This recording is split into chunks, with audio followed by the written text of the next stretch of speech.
I was just wondering, when you start out on a project like this, the influx of information you probably get with all the research and everything you do, are there stories that you come across that you don't actually get to tell in Viz, and are like, how many of those do you encounter, and what are the limitations with things like that? That's a really great question. You know, I live in New Hampshire, and the work is done mostly up there, and we make maple syrup up there, and it takes 40 gallons of sap to make 1 gallon of maple syrup.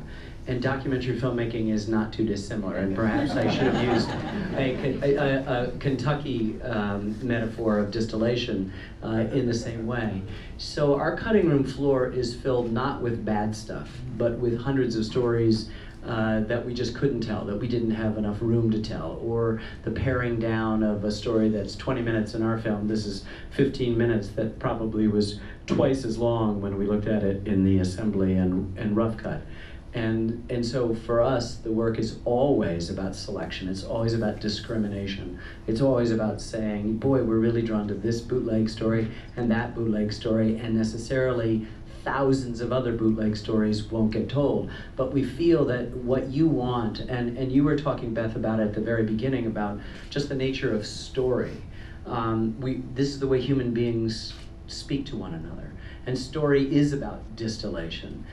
Story is about finding symbolic and emblematic people, moments, events that stand in for many other things. That if you wanted the encyclopedia of this, you could get it, but it wouldn't have the dramatic dimensions that you can tell by doing story. But inevitably, the laws of storytelling require editing. If someone says, "How was your day, honey?"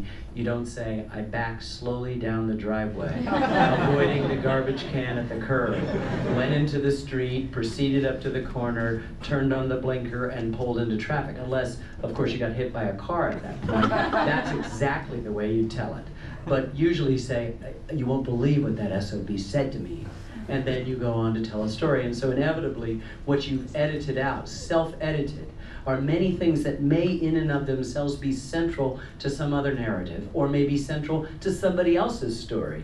You would make a different film about Prohibition than we would, only because of what you were inly directed towards, or through the happenstance of our research, the serendipity of discovery, what you could find. And that's okay. All of us will have a different version. All of us will superimpose a different narrative onto things. And yes, we leave out horrible stuff. And I was just speaking the other night that I think any artist suffers, in the best sense of that word, for what I call the negative space of creation. That the sculptress, as she brings in a block of stone to the studio, cuts it away, and it's a beautiful statue, and all we see is a beautiful statue, but she knows all of the stuff that's not there.